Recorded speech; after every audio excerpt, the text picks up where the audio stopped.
Қараңызда біз мына жерде мен шай қойдым, шай ішейін деп жатырмыз. И мына жерде инжир бар. Биылғы инжир. Мен өзі инжирді жақсы көрем. Осы жаққа келіп прям инжир алып. Именно сухой инжир жақсы көрем көбінесе, чем свежий инжир. Свежий. Мен біз осылай отыра саламыз шай. Потому что шай кесемен емес, стаканчикпен. Сол үшін инжир мен шай күшті өтіп жатыр. Бір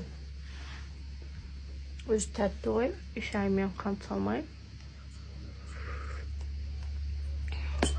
Кофемен тоже күшті болады. Шаймен де.